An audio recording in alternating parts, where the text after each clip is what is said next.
हम भारतीय इतिहास को कंप्लीट कर चुके हैं। आज नया टॉपिक स्टार्ट होता है हमारा, यानी कि आपकी रिट एसएसटी में मैंने पहले बताया था कि आपकी रिट एसएसटी लेवल 2 में आपके टोटल कुल 13 यूनिट है। 13 यूनिट में से हमने प्रथम 3 यूनिट को कंप्लीट कर लिया है। तो 3 यूनिट प्रथम की वो भारतीय इतिहास से संबंधित थी आपकी। इससे भारतीय इतिहास से संबंधित थी।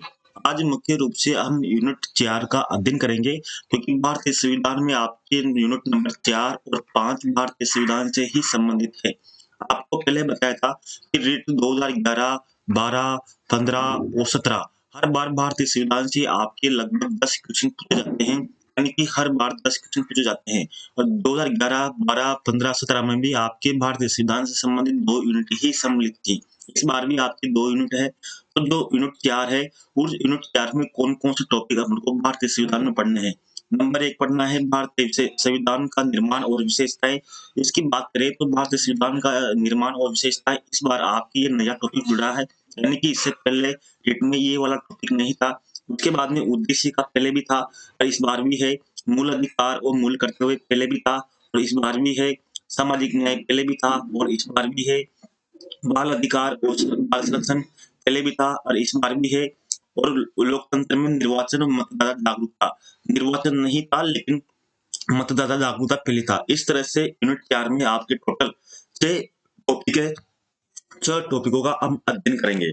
पहला टॉपिक है भारतीय संविधान का निर्माण। अब आपको मैं थोड़ी बहुत स्टोरी बताता हूँ, उसके बाद में हम स्टार्ट करते हैं। देखो, हमने आधुनिक भारत का इतिहास इससे पहले ये कंप्लीट किया था।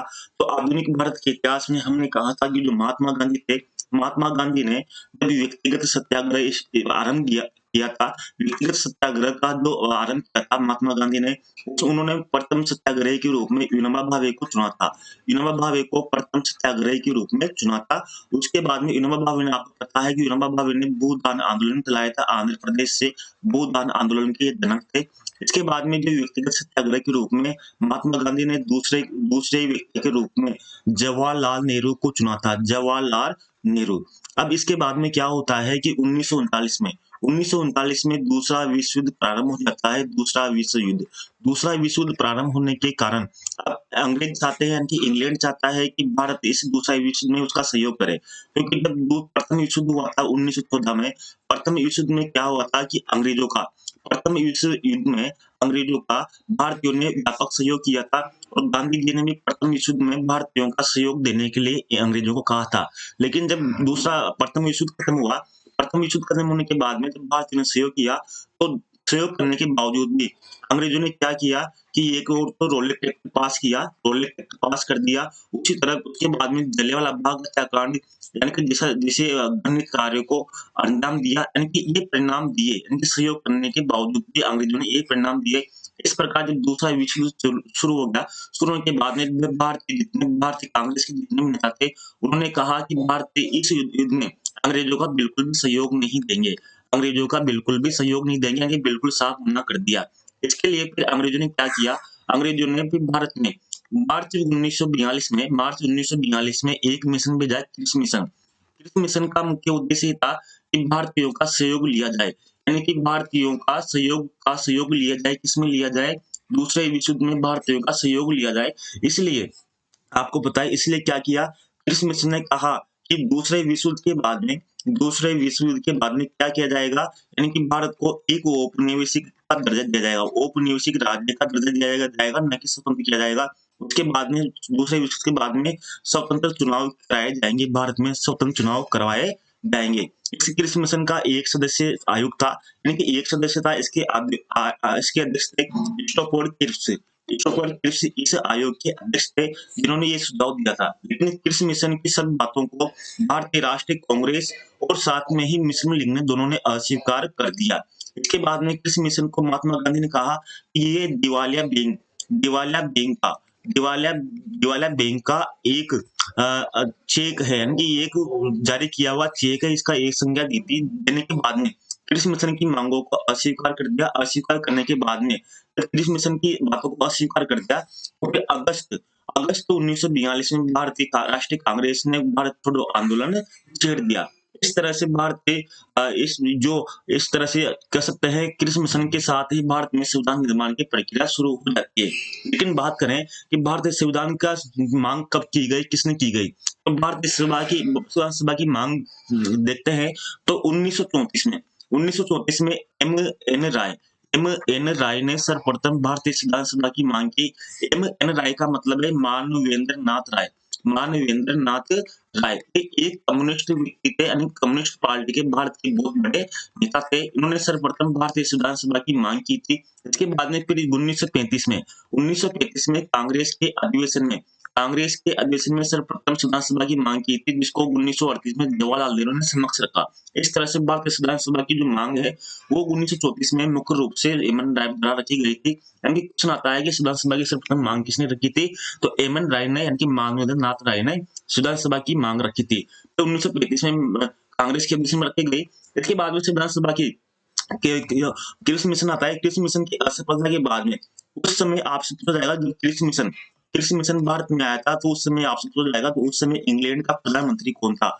इंग्लैंड का प्रधानमंत्री कौन था? तो ध्यान रखना, चर्चिल था। यानी कि आपसे पूछ सकते हैं कि भारत में जब क्रिस मिशन आया तो किस प्रधानमंत्री ने भारत में भेजा था? तो चर्चिल ने उसको भेजा था। लेकिन कहा जाता है कि चर्चिल अलग पार्टी से थे और क्रिस मिशन लेबर पार्टी से संबंधित थे। तो चर्चिल नहीं चाहते थे कि क्रिस मिशन भारत में आए, लेकिन फिर भी क्रिस मिशन को लेबर पार्टी ने भारत में भेजा। यानी कि उस समय चर्चिल थे, उस समय क्रिस मिशन के समय। यानी कि उसके बाद में जब क्रिस मिशन असफल हो जाता है तो 1946 में इंग्लैंड के जो प्रधानमंत्री थे एटली 1946 में एक मिशन और भेजते हैं, उसका नाम है कैबिनेट मिशन।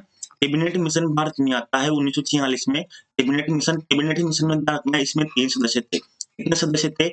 3 सदस्य थे। 3 सदस्य कौन-कौन से थे?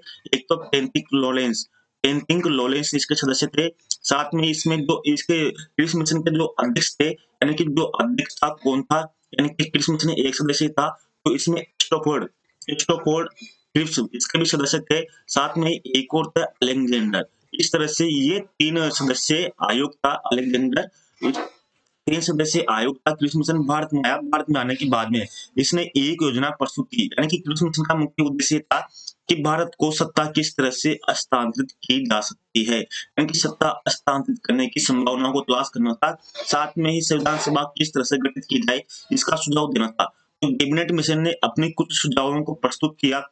प्रस्तुत करने के बाद में इसके सुझावों को भारतीय राष्ट्रीय कांग्रेस और मुस्लिम लीग ने दोनों ने स्वीकार कर लिया।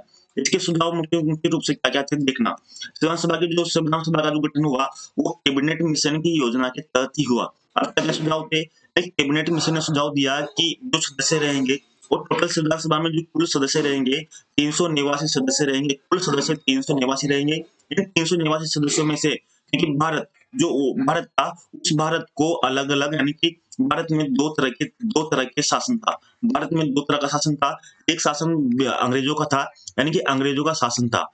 जो अंग्रेजों का शासन था, दूसरा राजाओं का शासन था। तो अंग्रेजों का जो शासन था वो कहलाते थे ब्रिटिश प्रांत।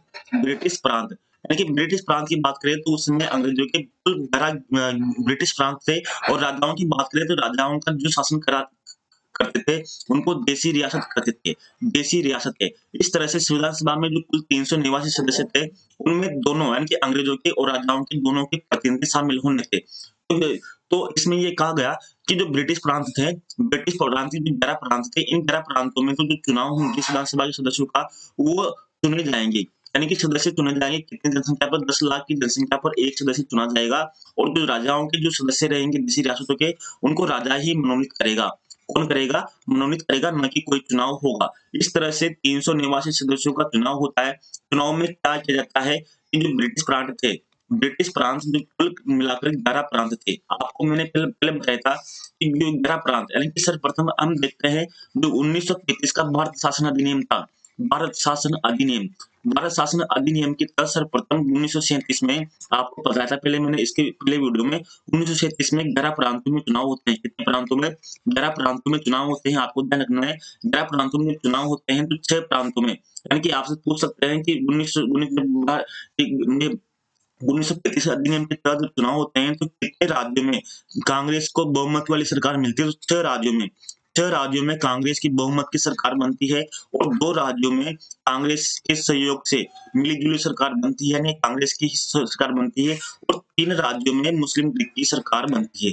इसके बाद में फिर क्या होता है 1939 में जब दूसरा विश्व युद्ध शुरू हो जाता है, तो दूसरा विश्व युद्ध के सहयोग पर एक जो 11 प्रांतों की जो सरकार थी, यानी कि टोटल जो 8 प्रांत थे जो कांग्रेस के शासन में थे, तो 8 प्रांतों की जो सरकार थी, उन कांग्रेस के मंत्रिमंडलों ने दूसरे विश्व युद्ध के विरोध में त्याग पत्र दे दिए थे। त्याग पत्र देने के कारण जो मुस्लिम लीग थे, तो मुस्लिम लीग ने त्याग पत्र देने के कारण उस समय मुक्ति दिवस मनाया था। मुक्ति दिवस क्यों मनाया इस मुस्लिम लीग ने? क्योंकि कांग्रेस के सदस्यों ने यानी कि मंत्रिमंडलों ने जो राज्यों में सरकार थी, उन्होंने त्याग पत्र दे दिए थे, इस कारण उन्हें मुस्लिम लीग ने मुक्ति दिवस मनाया था।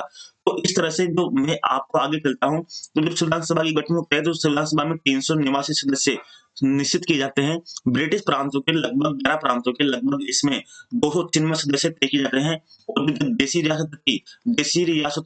देशी रियासतों के लगभग इसमें कुल 93 सदस्यों को शामिल किया जाता है, यानी कि टोटल 293 में तो ब्रिटिश प्रांतों के 93 सदस्य ब्रिटिश प्रांतों के किया जाता है। इसके बाद में 293 सदस्यों का चुनाव होता है, क्योंकि मैंने आपको बताया कि 293 से जो सदस्य थे, 93 सदस्यों का कोई चुनाव नहीं होना था, इनको केवल राजाओं के द्वारा ही मनोनीत किया जाना था।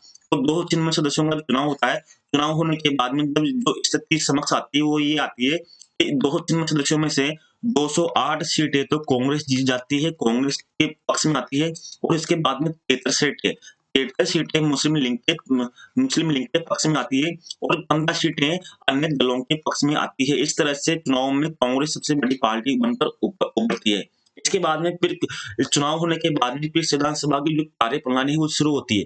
कार्यप्रणाली का मतलब ये है कि चुनाव होने के बाद में फिर इन 389 सदस्यों में से लगभग 9 दिसंबर को 1946 को संविधान सभा की पहली बैठक होती है। पहली बैठक होती है, तो पहली बैठक में लगभग 211 सदस्य भाग लेते हैं। 211 सदस्य भाग लेते हैं, तो कम लेते हैं, कम इसलिए लेते हैं कि जो देशी रियासतों के जो शासक थे, उन शासकों ने अपने प्रतिनिधि इसमें नहीं भेजे, यानी कि संविधान सभा में अपने प्रतिनिधि नहीं बैठे। इस कारण पहली बैठक में केवल 211 सदस्य ही भाग लेते हैं। पहली बैठक की जो अध्यक्षता कौन करता है, ये भी आपको ध्यान रखना है, सच्चिदानंद सिन्हा जो एक अस्थायी अध्यक्ष थे, यानी कि अस्थायी अध्यक्ष थे, अस्थायी, यानी कि पहली बैठक की अध्यक्षता कौन करता है? सच्चिदानंद सिन्हा। इसके 9 दिसंबर के 2 दिन बाद 11 दिसंबर 1946 को राजेंद्र प्रसाद को, यानी कि स्थायी अध्यक्ष चुना जाता है। स्थायी अध्यक्ष किसको चुना जाता है? राजेंद्र प्रसाद को स्थायी अध्यक्ष चुना जाता है। ये आपको ध्यान में रखना है, डॉक्टर राजेंद्र प्रसाद को। फिर इसके 11 दिसंबर के 2 दिन बाद में 13 दिसंबर को संविधान सभा में 1946 में जवाहरलाल नेहरू क्या करते हैं? उद्देश्य प्रस्ताव प्रस्तुत करते हैं। कौन करते हैं? जवाहरलाल नेहरू। उद्देश्य प्रस्ताव क्या होता है? उद्देश्य प्रस्ताव का मतलब ये था कि संविधान में किन-किन मुख्य उद्देश्य हैं, संविधान के मुख्य उद्देश्य क्या है, किन उद्देश्यों के आधार पर संविधान सभा कार्य करेगी, उन उद्देश्यों को जवाहरलाल नेहरू प्रस्तुत करते हैं। फिर इन उद्देश्य प्रस्तावों पर मंथन होता है। मंथन होने के बाद में लगभग इन उद्देश्य प्रस्तावों को आपको ध्यान रखना है कि 22 जनवरी 1946 को स्वीकार कर लिया जाता है। इस तरह से आपको ध्यान रखना है, उद्देश्य प्रस्ताव कब प्रस्तुत किए गए, कब स्वीकार किए गए, किसने स्वीकार किए, ये इस तरह से आपको ध्यान रखना है। इस तरह से संविधान सभा में एक अस्थायी अध्यक्ष था, लेकिन आपको ध्यान रखना है संविधान सभा में दो अस्थायी उपाध्यक्ष भी थे। तो आपको समझ से आएगा कि संविधान सभा में कितने उपाध्यक्ष थे, यानी कि 2 स्थायी उपाध्यक्ष थे। कितने? 2 उपाध्यक्ष थे। तो आपको नाम ध्यान रखना है कौन-कौन से 2 उपाध्यक्ष थे। एक तो था एस सी मुखर्जी प्रथम उपाध्यक्ष थे। इसके बाद में जो दूसरा उपाध्यक्ष था वह वीटी कृष्णाचारी थे। वीटी कृष्णाचारी दूसरे उपाध्यक्ष थे। इस तरह से आपको ध्यान रखना है। इसके बाद में फिर क्या होता है कि मुस्लिम लीग इसमें से अपना अल्पमत देखते हुए संविधान सभा से बाद में अलग हो जाती है। यानी कि मुस्लिम लीग एक तरह से एक अलग राज्य की मांग करने लगती है, यानी कि मुस्लिम लीग को लगता है कि जब संविधान सभा लागू हो गई, जब भारत स्वतंत्र होगा, भारत स्वतंत्र होने के बाद में भारत एक हिंदू राष्ट्र बन जाएगा, यानी कि हिंदू राष्ट्र बन जाएगा और मुसलमानों यानी कि जो अल्पसंख्यक रहेंगे उनके हितों की अनदेखी की जाएगी। इसके बाद में मुस्लिम लीग अपने लिए एक अलग पाकिस्तान की मांग करती है। आपको पता है कि पाकिस्तान का शब्द किसने दिया था? तो रहमत अली ने दिया था। अहमद अली ने पाकिस्तान शब्द दिया था और पाकिस्तान की सर्वप्रथम मांग 1940 में लाहौर अधिवेशन में मुस्लिम लीग का 1940 में लाहौर अधिवेशन होता है मोहम्मद अली जिन्ना के नेतृत्व में। मोहम्मद अली जिन्ना के नेतृत्व में लाहौर अधिवेशन होता है तो 1940 में सर्वप्रथम पाकिस्तान की मांग की जाती है। उसके बाद में भी संविधान सभा में जब अपने अगर मत की स्थिति देखते हैं तो मुख्य रूप से मुस्लिम लीग अपने लिए एक अलग संविधान की मांग प्रस्तुत करती है और चारों ओर दंगे हो जाते हैं। दंगे होने के बाद में आखिरकार फिर इस बात को मान लिया जाता है कि एक अलग राज्य का गठन किया जाएगा, पाकिस्तान का या अलग देश का निर्माण किया जाएगा। निर्माण करने के बाद में फिर संविधान सभा की आपको देखना है कि संविधान सभा की वापस पुनर्गठन होता है। संविधान सभा का पुनर्गठन होता है तो पुनर्गठन किस तरह से होता है, यानी कि माउंटबेटन उस समय भारत के वायसराय थे, तो वायसराय उस समय पुनर्गठन प्रस्तुत करते हैं। तो माउंटबेटन योजना के तहत ही भारत पाकिस्तान का विभाजन होता है माउंटबेटन योजना के तहत। और माउंटबेटन योजना के तहत वापस संविधान सभा का जब पुनर्गठन होता है तो पुनर्गठन होने के कारण क्योंकि मुस्लिम लीग भारत से अलग हो जाती है तो होने के कारण संविधान सभा के जो सदस्य थे वो कम हो जाते हैं।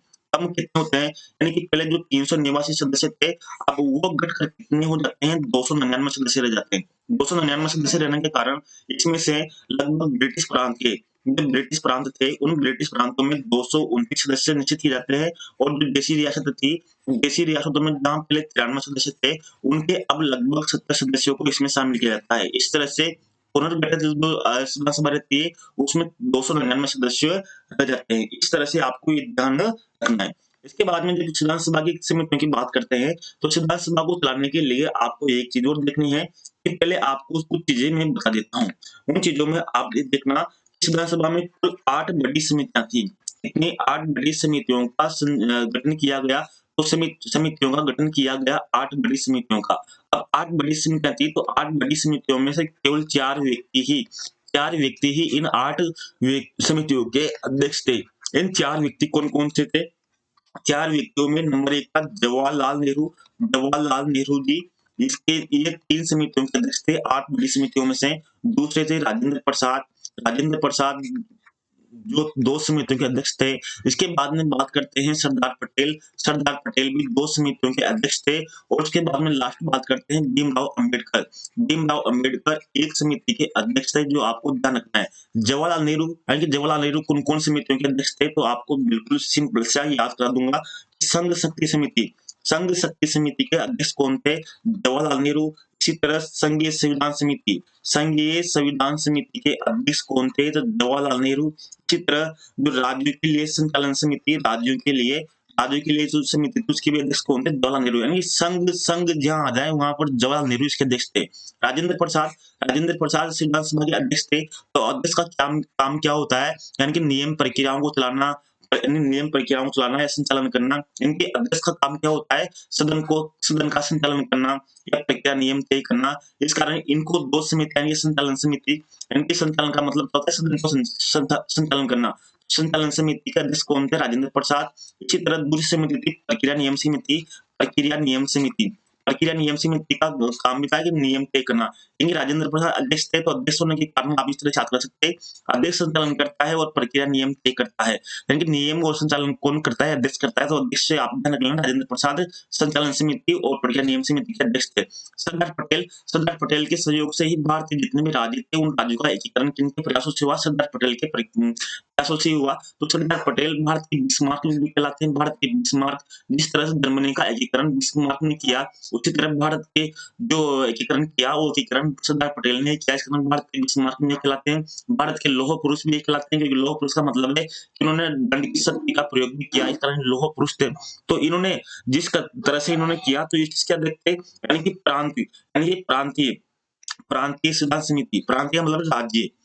प्रांतीय सिद्धांत समिति के अध्यक्ष कौन थे? सरदार पटेल ने प्रांतों का जो एकीकरण किया सरदार पटेल ने किया। साथ में ये मौलिक अधिकारों से संबंधित समिति के भी अध्यक्ष थे। मौलिक अधिकार से संबंधित जो समिति थी बड़ी वाली, इस बड़ी समिति में मौलिक अधिकार से संबंधित बड़ी समिति में 5 उप समितियां थी। कितनी? 5 उप समितियां थी। तो आपको पूछा सकता है कि मौलिक अधिकार से संबंधित समिति में कितनी उप समितियां थी? तो 5 उप समितियां थी। भीमराव अंबेडकर एक समिति के अध्यक्ष थे। उसका नाम क्या ध्यान रखना है आपको? प्रारूप समिति। प्रारूप समिति का थोड़ा बहुत अध्ययन करेंगे, क्योंकि ये क्वेश्चन आपके बार-बार एग्जाम में पूछा जाता है। इसका थोड़ा-सा अध्ययन कर लेते हैं प्रारूप समिति का। प्रारूप समिति को कैसे देखते हैं? देखो, प्रारूप समिति को कैसे देखेंगे कि प्रारूप समिति का गठन कब हुआ? प्रारूप समिति का आपको ध्यान रखना है प्रारूप समिति के बारे में। प्रारूप समिति का गठन 19 अगस्त 1947 को हुआ। 19 अगस्त 1947 को प्रारूप समिति का गठन हुआ। इसके अध्यक्ष भीमराव अम्बेडकर थे। भीमराव अम्बेडकर। अब आपसे ये पूछा जाएगा प्रारूप समिति ने कितने दिनों तक प्रारूप पर चर्चा की? तो लगभग 114 दिनों तक प्रारूप समिति ने संविधान पर चर्चा की। इस कारण इतना समय लगने के कारण जो